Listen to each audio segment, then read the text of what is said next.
Well, good morning.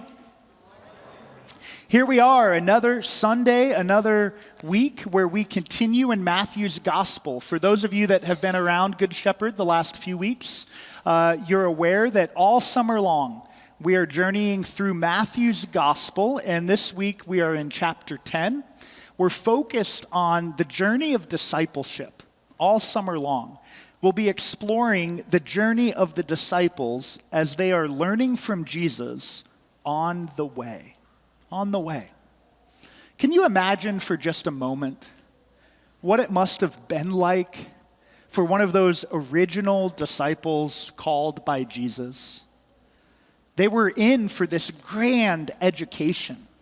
A disciple is simply a word that means a learner, somebody who is committed to learning, a student. The disciples of Jesus, however, were not going to receive their education as you and I have received our educations, right? With a desk and a pen and a pencil, or maybe today an iPad for some of our young learners, a chalkboard with a teacher. Jesus did not set up his school of learning to be information regurgitation. That wasn't what Jesus was interested in. Now, certainly, as we read through the Gospels, Matthew in particular, we see the teaching ministry of Jesus unfolding. And there are times, like in Matthew chapter 10 today, where Jesus is lecturing, pontificating. He's giving a pep talk. He's giving a speech. He's sharing critical information and encouragement for his disciples. Information is being communicated by Christ to the disciples for their edification, for their growth, for their learning. But we know that what made Jesus truly a remarkable teacher is that Jesus understood for his disciples that for their formation, it wasn't just information. They also needed experiential learning.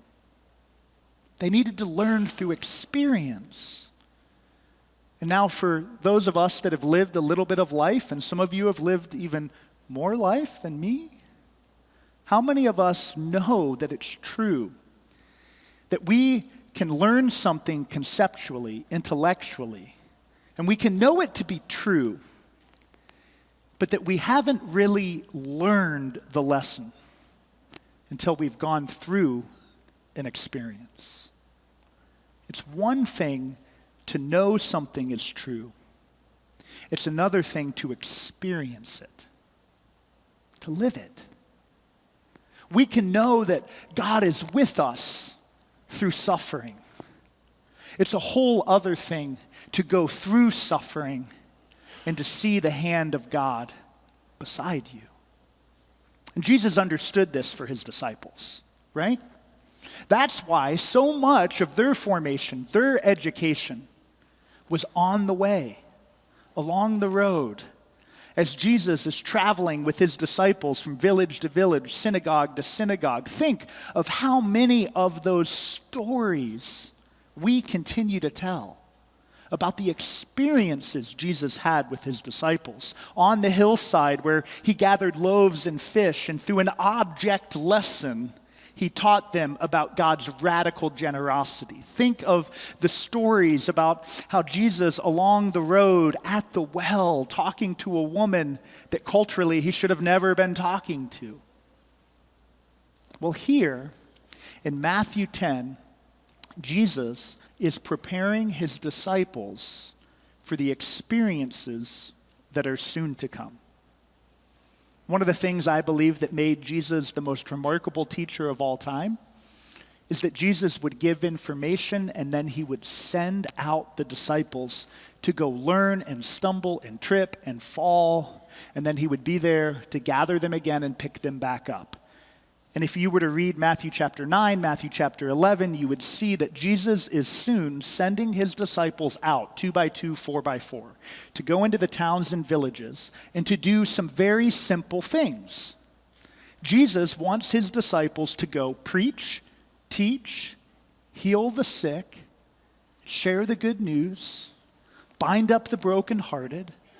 In other words, Jesus is now releasing his disciples, not permanently. That will happen at the Ascension and Pentecost, but he's practicing it now with them. You have seen me teach and preach. You've seen me heal. You've witnessed how people have brought their sick out to me from the region. I want you to now go into the towns and villages with this message.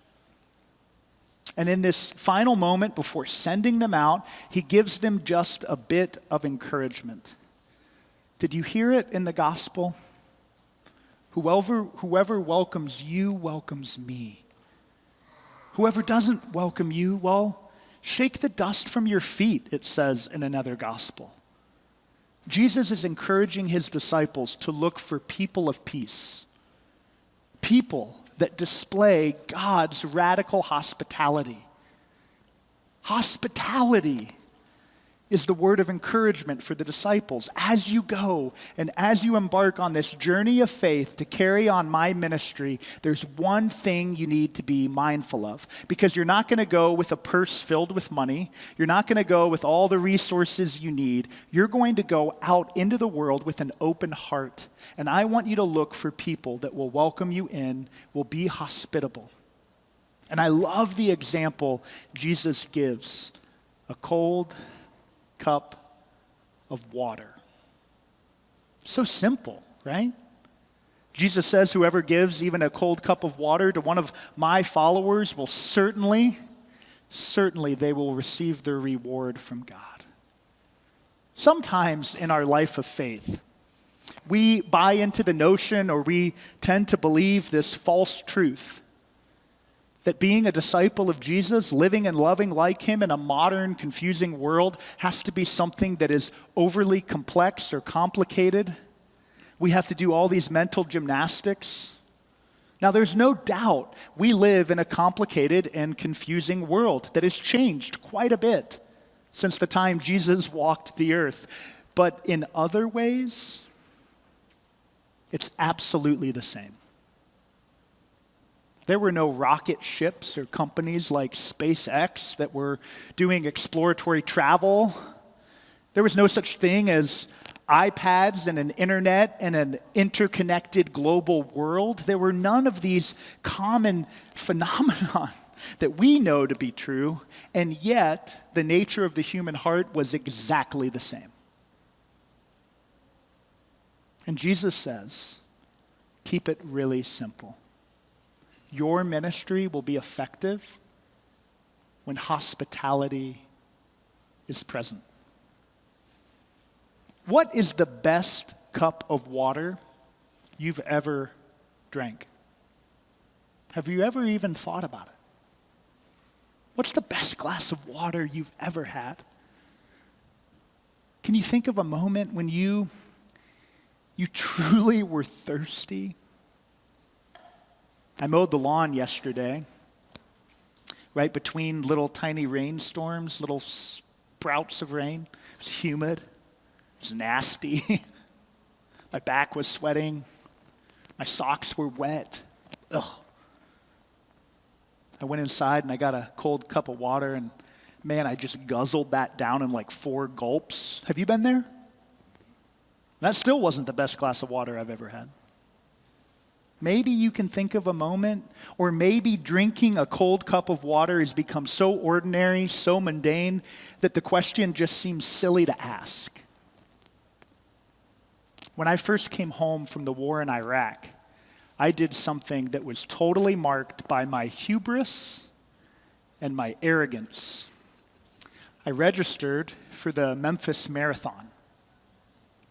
I came home in late October of 2007. The Memphis Marathon is historically the first weekend in December. I gave myself about 6 weeks of training, and as a young soldier, fresh off a combat deployment, I said, I can run a full 26.2 miles. I've been serving in Iraq. What can't I do? Foolish me. So I had a few weeks of training. I drove down to Memphis, and I think a part of registering for that marathon, now looking back all these years later, nearly 20 years later, I think a part of it was a form of therapy and processing this crazy experience I had been through. I had all of this internal energy that needed an outlet. Now, I ran high school track, but I didn't run cross country. I had never even registered for a 5K, let alone a 10K, let alone a half marathon. And here I am, young Lorne, saying I'm going to run 26.2 miles with no training. So I laced my shoes up. I think it was December 5th that year, the marathon. And I'm there with all of these other runners and racers.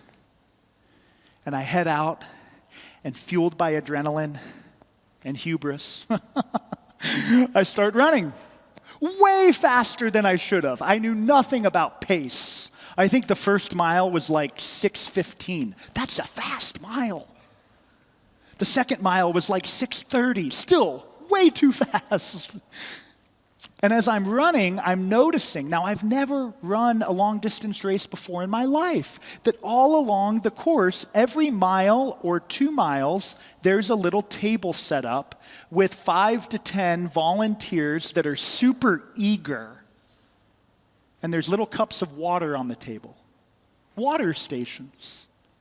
And as I start out on my run, all I can think of is, you've been told, Lorne, that breaking 4 hours is like a good thing. So you better break 4 hours so you don't have time for the water stations. Do you see where this is going? So I'm running past the first aid station, past the second aid station. Now they're handing out the goos, the little packets of like sugar, basically to get quick carbs into your system so you can keep going and burning and going. I pass those up. And now I'm at mile 7, at mile 8, and my pace is like a 9-minute mile. And I start wising up.